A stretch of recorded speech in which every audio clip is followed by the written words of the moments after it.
आप सबको खुश आमदीद कंप्यूटर बेसिक कोर्स में, जिसका हमने कुछ गुज़श्ता लेक्चर से आगाज़ किया हुआ है और अपना सबसे पहला टॉपिक नंबर सिस्टम का स्टार्ट किया। फिर नंबर सिस्टम की एक डिवीज़न को पढ़ते हुए बाइनरी नंबर सिस्टम की डिवीज़न का जो गुज़श्ता लेक्चर था, हमने ये जाना कि what are the binary digits, के आखिर बाइनरी डिजिट्स क्या होते हैं। तो उसके हवाले से हमें ट्रांजिस्टर सामने आया था। ट्रांजिस्टर की ऑन और ऑफ स्टेट को बाइनरी डिजिट्स का बाइनरी डिजिट्स के हवाले से जाना, यानी कि ट्रांजिस्टर जब ऑन स्टेट में होता है तो 1 है और ट्रांजिस्टर जब ऑफ स्टेट में होता है तो वो 0 है। आज के इस लेक्चर में हम ये जानने की कोशिश करेंगे how does the computer converts from binary to text, कि कैसे कंप्यूटर बाइनरी से टेक्स्ट में कन्वर्ट कर लेता है। आखिर कंप्यूटर के अंदर क्या प्रोसेस होता है कि डेटा जो कंप्यूटर जानता है सिर्फ 0 और 1 को, वो टेक्स्ट में हमें शो होता है। How does a computer converts from binary to text. एक कंप्यूटर कैसे बाइनरी से टेक्स्ट में कन्वर्ट करता है? सबसे पहले तो हमारी टेक्स्ट की इनपुट डिवाइस कौन सी है? टेक्स्ट की इनपुट डिवाइस है कीबोर्ड, जिससे हम कंप्यूटर को कमांड देते हैं कि आप अल्फाबेट्स लिखें। मिसाल के तौर पर हम कीबोर्ड पर प्रेस करते हैं ए कीबोर्ड पर प्रेस होने से कीबोर्ड का पीसीबी एक सिग्नल जनरेट करता है। वो सिग्नल ट्रांजिस्टर को मौसूल होता है और ट्रांजिस्टर जो कि पहले ऑफ स्टेट में था, 0 स्टेट में था, ट्रांजिस्टर के अपना सिग्नल के मौसूल होने के बाद वो 1 स्टेट में आ गया। ट्रांजिस्टर ने एक 1 का सिग्नल सीपीयू की तरफ भेजा। सेंट्रल प्रोसेसिंग यूनिट ने सिग्नल की नवैयत को देखते हुए कि आया ये टेक्स्ट का सिग्नल है या किस किस्म का सिग्नल है, उसने सिग्नल की नवैयत को देखते हुए मुतलका सॉफ्टवेयर तक उस सिग्नल को रेफर कर दिया। मुतलका सॉफ्टवेयर था, टेक्स्ट का सिग्नल था, तो उसने वर्ड प्रोसेसर को रेफर कर दिया।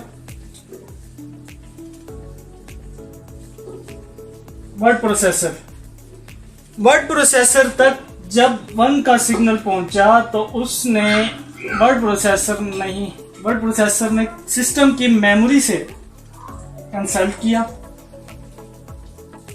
मेमोरी में एक कोड फाइल मौजूद थी और कोड फाइल में यह दर्ज था कि जब जब आपको 1 का सिग्नल मौसूल हो तो आपने ए टेक्स्ट शो करवा देना है। तो वर्ड प्रोसेसर ने ए टेक्स्ट शो करवा दिया। तो ये था जी हमारा सारा प्रोसीजर के how does computer converts from binary to text. Signal generate हुआ, ट्रांजिस्टर ने सीपीयू को सिग्नल भेजा, 1 सिग्नल उसने वर्ड प्रोसेसर को भेजा। वर्ड प्रोसेसर ने कोड फाइल से, यहां पर है असल मामला कि कोड फाइल में लिखा था 1 सिग्नल जब आपको मौसूल हो तो आपने ए लेटर शो करवा देना है।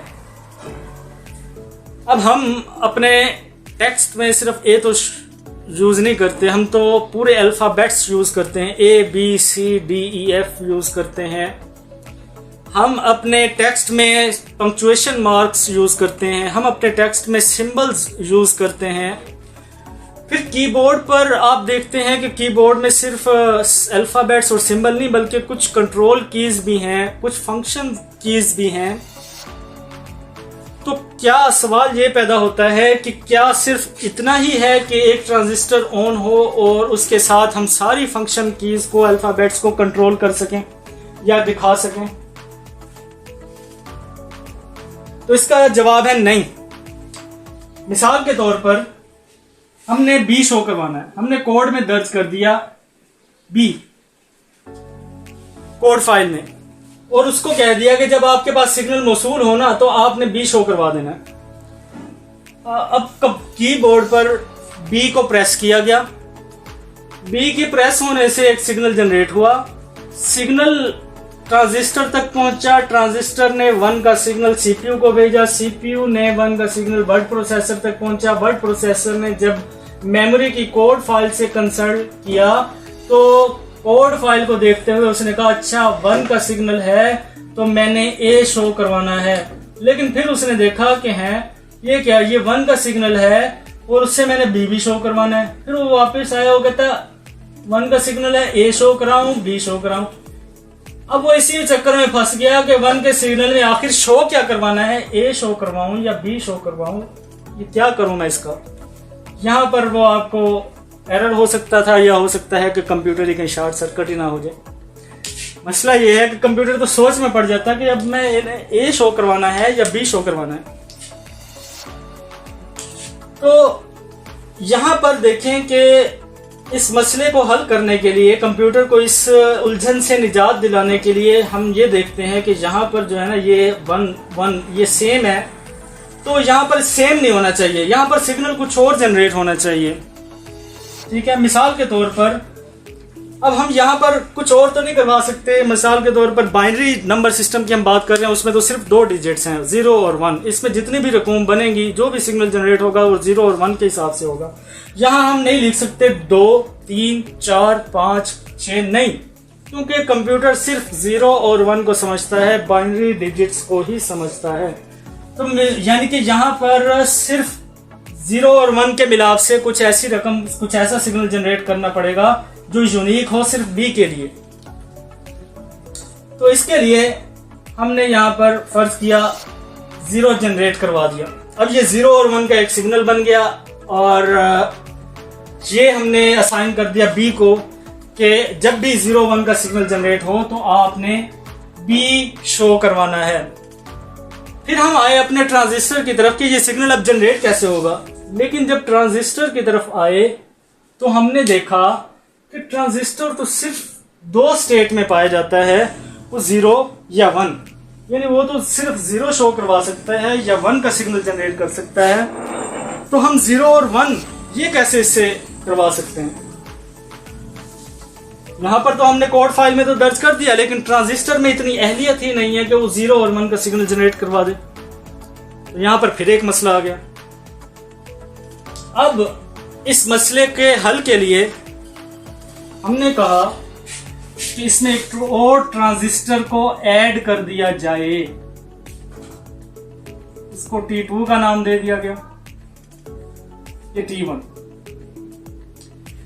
जब ट्रांजिस्टर ऐड हुआ तो अब देखते हैं कि इसके क्या ये हम कोई इससे सिग्नल हम ले सकते हैं, बी के हवाले से कोई हम इसका सिग्नल जनरेट करवा सकते हैं। तो हमने देखा कि देखो T1 जब 0 पोजीशन पे था ऑफ स्टेट में, ठीक है 0 हो गया। फिर T2 ट्रांजिस्टर 2 भी जब ऑफ स्टेट में था, ये 0 हो गया। ओके, यहां पर है नो सिग्नल। ओके, फिर हमने कहा इसका एक और कॉम्बिनेशन बनता है 0 और 1। जब ट्रांजिस्टर 1 ऑफ पोजीशन में रहे और ट्रांजिस्टर 2 ऑन हो जाए तो इससे ये एक यूनिक वैल्यू बन जाती है। फिर इसका एक और यूनिक वैल्यू 1 और 0, ये भी एक यूनिक हो गई।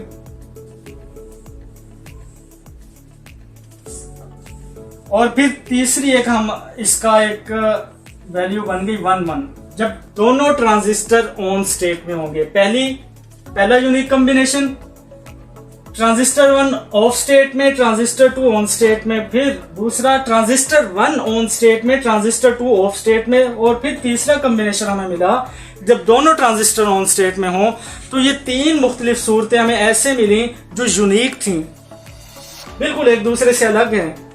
तो इस वैल्यू को, इस यूनिक कॉम्बिनेशन को हम एक वैल्यू असाइन कर सकते हैं। मिसाल के तौर पर हमने इसको वैल्यू असाइन कर दी A, और इस यूनिक वैल्यू को हमने असाइन कर दी, इस यूनिक कोड को हमने असाइन कर दी वैल्यू B, और इस यूनिक को हमने असाइन कर दी C। और हमने कोड फाइल में भी इसको रेफर कर दिया कि जब आपके पास, अब चूंकि हमने 2 ट्रांजिस्टर इंस्टॉल कर लिए हैं, तो अब जब आपके पास 0 और 1 का सिग्नल आए तो आपने 1 A शो करवाना है और जब आपके पास 1 0 का सिग्नल आए तो आपने B शो करवाना है, और जब आपके पास 1 1 का सिग्नल आए तो आपने C शो करवाना है। एक ट्रांजिस्टर के इजाफे से हमें 3 कॉम्बिनेशन ऐसे मिल गए कि हमने 3 लेटर्स को उसमें पुट कर दिया। अब देखते हैं कि B प्रेस करने से अब क्या हुआ। यहां पर कीबोर्ड पर B प्रेस किया गया, B की तरफ से सिग्नल जनरेट हुआ। सिग्नल वो सिग्नल ऐसा था कि जिसने ट्रांजिस्टर 1 को ऑन कर दिया, ट्रांजिस्टर 1 ऑन हो गया और ट्रांजिस्टर 2 ऑफ ही रहा। तो इन दोनों के कॉम्बिनेशन से अब एक सिग्नल जनरेट हुआ। इन दोनों के कॉम्बिनेशन से एक सिग्नल कौन सा जनरेट हुआ? 1 और 0 का। 1 और 0 का सिग्नल जनरेट हुआ जिसमें ट्रांजिस्टर 1 ऑन स्टेट में है, ट्रांजिस्टर 2 ऑफ स्टेट में है। ये 1 और 0 का सिग्नल सीपीयू को रिसीव हुआ। सीपीयू ने सिग्नल वर्ड प्रोसेसर के हवाले किया। वर्ड प्रोसेसर मेमोरी की तरफ आया। मेमोरी की कोड फाइल में जब इसने देखा कि मुझे जब 1 0 सिग्नल मौसूल होगा तो मैंने क्या करना है, उसने देखा 0 1 1 0 1 0 ये सिग्नल है। अच्छा, तो यानी कि 1 0 जब सिग्नल मौसूल होगा तो मैंने B शो करवाना है, तो उसने अब B शो करवा दिया। तो पहले जो वो सोच में पड़ गया था, अब उसकी निजात, उसको यहां से उसका मसला हल हो गया कि यहां पर यूनिक कोड और उसकी यूनिक वैल्यू, यूनिक कोड और उसकी यूनिक वैल्यू या यूनिक कॉम्बिनेशन। मैं लफ्ज यूज करूंगा कोड का या कॉम्बिनेशन का, असल में टर्म यूज होती है कोड की ही। कोड पॉइंट को इससे जाना जाता है। ये जो कॉम्बिनेशन हम कह रहे हैं, इन कॉम्बिनेशन को कोड पॉइंट के तौर पर ही जाना जाता है, लेकिन चूंकि समझाने की अभी बात हो रही है तो मैं ऐसे कहूंगा 3 कॉम्बिनेशन हमें मिल गए। तो ये इसको जब कॉम्बिनेशन मिला 1 0 का तो इसने B टेक्स्ट को शो करवा दिया। इसी तरह C जब प्रेस हुआ तो C एक सिग्नल जनरेट हुआ जिसमें इसने दोनों ट्रांजिस्टर को ऑन कर दिया और सिग्नल जनरेट हुआ 1 1 का। 1 1 का सिग्नल सीपीयू ने रिसीव किया। सीपीयू ने 1 1 का सिग्नल ये सेंड कर दिया वर्ड प्रोसेसर को। वर्ड प्रोसेसर के पास जब 1 1 का सिग्नल आया तो उसने मेमोरी से कंसल्ट करके कोड फाइल में से देखा, अच्छा 1 1 का जब सिग्नल आए तो मैंने C शो करवाना है, तो यहां पर C शो हो गया। तो इस तरह वो B वाला मसला हमारा हल हो गया और हमें 3 कॉम्बिनेशन मिल गए और हमने ABC को शो करवा दिया। लेकिन मसला तो हमारा अभी आगे है। हमारे तो अल्फाबेट्स 26 हैं, फिर सिंबल्स कहाँ गए, वो कहाँ गए। तो हमारा मसला ये हल हो गया कि जब हमने ट्रांजिस्टर की तादाद में इजाफा किया तो हमें यूनिक कॉम्बिनेशन और मिल गए। तो इसका मतलब है कि अगर हमने और वैल्यूज और अल्फाबेट्स को शो करवाना है कंप्यूटर में तो हमें और यूनिक कॉम्बिनेशन चाहिए होंगे, और यूनिक कॉम्बिनेशन के लिए हमें और ट्रांजिस्टर की तादाद में इजाफा करना पड़ेगा। अच्छा, अब ट्रांजिस्टर कितने तादाद में इजाफा करें, ये बात तो देखिए ये था सारा कंसेप्ट के लिए। अब आगे जो बात चलेगी, कंसेप्ट क्लियर हो जाने के बाद अब आगे जो बात करेगी वो स्टैंडर्ड के मुताबिक अब हम करेंगे। आखिर स्टैंडर्ड के मुताबिक बाइनरी से टेक्स्ट कैसे कन्वर्ट होता है, तरीकेकार यही है। उसका ये सिग्नल कौन से जनरेट होते हैं ये हम स्टैंडर्ड तरीके से मुताबिक अब देखेंगे। यहां तक उम्मीद है कि कंसेप्ट क्लियर हो गया होगा। तो कितने ट्रांजिस्टर हम कंबाइन करें कि हमें मतलूबा उसकी रिक्वायरमेंट के मुताबिक, हमारी जो मतलूबा रिक्वायरमेंट है जिसमें अल्फ़ाबेट्स भी आ जाए, न्यूमरल्स भी आ जाए, सिस्टम कीज भी आ जाएं और हमारे पंक्चुएशन साइंस भी आ जाएं, तो इसके लिए एक स्टैंडर्ड जो है वो बनाया गया। वो था 7 ट्रांजिस्टर का, कि अगर हम 7 ट्रांजिस्टर को कॉम्बिनेशन 7 ट्रांजिस्टर का कॉम्बिनेशन बना दें तो हमें टोटल 128 कॉम्बिनेशंस उसके यूनिक मिल जाएंगे, जिसमें हम मुख्तलिफ यूनिक वैल्यूज को जब असाइन करेंगे तो हमारी रिक्वायरमेंट वो पूरी हो जाएगी। अब ये देखते हैं कि वो कॉम्बिनेशन कैसे बनाए गए। T1 यानी ट्रांजिस्टर 1, ट्रांजिस्टर 2, ट्रांजिस्टर 3, ट्रांजिस्टर 4, 5, 6, 7, ये 7 ट्रांजिस्टर थे जिसको कंबाइन कर लिया गया, जिसका एक 7 ट्रांजिस्टर के जरिए एक यूनियन बनाकर और सिग्नल जनरेट करवाया जाता है। और फर्ज किया इससे वैल्यूज कैसे मिलेंगी हमें कि ट्रांजिस्टर 1, अब कॉम्बिनेशन कैसे मिलेगा कि अगर ट्रांजिस्टर 1 ऑफ पोजीशन में हो, ट्रांजिस्टर 2 भी ऑफ पोजीशन में हो, 3 भी of of of of of, सारे ऑफ एंड नो सिग्नल। फिर इसका एक और कॉम्बिनेशन 0 0 0 0 0 0 1, यहां पर हमें एक यूनिक कॉम्बिनेशन मिल जाता है 0 0 1 का कि जिसको हम एक यूनिक वैल्यू असाइन कर सकते हैं। फिर इससे मजीद कॉम्बिनेशन बनाए गए 0 0 0 0 0 1 0, तो ये भी एक यूनिक कॉम्बिनेशन बन गया, इसको भी वैल्यू असाइन की जाती है। इसी तरह आगे बढ़ते हुए फिर मैं आपको कॉम्बिनेशन दिखा दूं कि ये इस तरह बने, ये 1 0 0, ठीक है, इसको भी एक यूनिक वैल्यू असाइन की जा सकती है 0 0 0 0 1 0 1, ये भी एक यूनिक कॉम्बिनेशन बन गया 0 0 0 0 1 1 0, ये भी एक यूनिक कॉम्बिनेशन बन गया। और फिर 0 0 0 0 1 1 1, ये भी एक यूनिक कॉम्बिनेशन बन गया। इसी तरह सोन, इसी तरह चलते जाएंगे तो ये टोटल ट्रांजिस्टर के जब हम कुल यूनिक वैल्यूज इसकी निकाल लेंगे तो ये टोटल 128 कॉम्बिनेशंस बन जाएंगे, 128 कॉम्बिनेशंस हमारे पास आ जाएंगे। इन 128 कॉम्बिनेशंस के साथ हम अपने अल्फाबेट्स को भी असाइन किया जा सकता है, फिर सिंबल की भी आ जाती हैं और इसमें सिस्टम कीज भी, बल्कि किया जा चुका है, मतलब कि 128 के साथ ये किया जा चुका है। ये था जी हमारा पूरा बाइनरी सिस्टम के बाइनरी से टेक्स्ट में कैसे कन्वर्ट हुआ। टेक्स्ट में कन्वर्ट करने के लिए हमें मतलूबा रिक्वायरमेंट के मुताबिक ट्रांजिस्टर की तादाद में इजाफा करके उसके यूनिक कॉम्बिनेशंस की तादाद में इजाफा किया गया ताकि हमारी मतलूबा रिक्वायरमेंट के मुताबिक हमें यूनिक कॉम्बिनेशन मिल जाएं और फिर उनको वैल्यूज असाइन कर दी गई। उम्मीद है यहाँ तक सब कुछ समझ आ गया होगा और हमें अपने सारे सवालों का जवाब, ये जो हमने how does computer converts from binary to text, इसका पूरा कंसेप्ट क्लियर हो चुका होगा।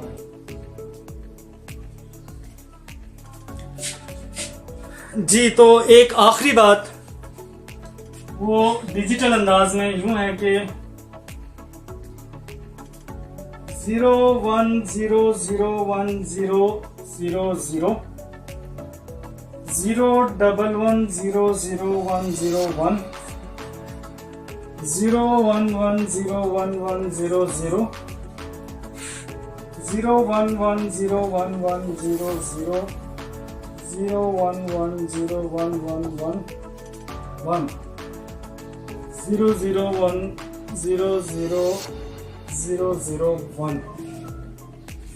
तो ये है जी वो डिजिटल बात कि आखिर ये क्या कही गई है, ये हमें समझ नहीं आ रही और ना ही हम इसको याद भी कर सकते हैं। ये एक सिस्टम कभी याद भी नहीं होगा, हमें एक कोड भी नहीं याद होगा, लेकिन कंप्यूटर इसको जानता है। कंप्यूटर ये लैंग्वेज जानता है। हम बोलते हैं, जो हम बोल रहे हैं टेक्स्ट में, या हम कह रहे हैं how does computer converts from binary, computer को ये समझ नहीं आती, हमें ये जुबान समझ नहीं आती, कंप्यूटर को ये नहीं समझ आता। तो ये बन गया तनाज़ा, हम कैसे कंप्यूटर से कम्युनिकेट करें, कैसे उसको कमांड दें, वो लैंग्वेज का फर्क आ गया। तो इस फर्क को मिटाने के लिए, इस प्रॉब्लम को हल करने के लिए एसकी एक स्टैंडर्ड मुतारिफ करवाया गया। स्टैंडर्ड का लफ्ज जो मैंने पहले इस्तेमाल किया था ना कि 7 बिट का स्टैंडर्ड बना दिया गया, वो इसी से था, एसकी से, कि एसकी में 7 डिजिट्स का यानी कि 7 ट्रांजिस्टर का एक निज़ाम बना दिया गया है, जिसके ज़रिए हम मुख्तलिफ यूनिक वैल्यूज़ हैं, उसमें यूनिक उसके असाइनमेंट है, उसको वैल्यूज़ असाइन किए गए हैं। अच्छा, कंप्यूटर जानता था ये जुबान, एसकी ने ये मसला हल किया। एसकी ने कहा जब तुम्हारे पास ये वाला कोड आए, कंप्यूटर जब तुम्हारे पास ये कोड हम भेजें तो आपने उसे शो करवाना है वर्ड प्रोसेसर में H, आपने उसको कैपिटल H शो करवा देना है। ओके, एस्की ने मसला हल कर दिया। फिर एस्की ने कहा कि जब आपके पास ये कोड आए तो आपने उसको कहना है E शो करवा देना है। फिर जब आपके पास ये आए ये कोड तो आपने उसको L शो करवाना है। ये और ये सेम है, और जब आपके पास ये आए फिर आपने L शो करवा देना है, और आखिर में आपने शो करवा देना है O। और उसके बाद जब आपके पास ये कोड शो आए तो आपने एक्सक्लेमेशन साइन को शो करवा देना है। तो ये बन गया हेलो। अब देखें, एस्की ने आके मसला हल किया। एस्की एक स्टैंडर्ड है, कंप्यूटर और हमारे दरमियान बातचीत जो होती है वो इन्हीं स्टैंडर्ड के मुताबिक होती है। अच्छा, जो मैं बात कर रहा था कोड फाइल की मेमोरी में एक कोड फाइल है, तो यही स्टैंडर्ड फाइल है एस्की। वो इसी का असल में नाम था कि जिसको अब जाहिर किया है कि एस्की उसका नाम है। असल में ये एक अमेरिकन स्टैंडर्ड है जिसको अब हम अगले लेक्चर में अब हम इसको पढ़ेंगे। तो ये था जी सारा सिस्टम, बाइनरी से टेक्स्ट को जाहिर किया गया।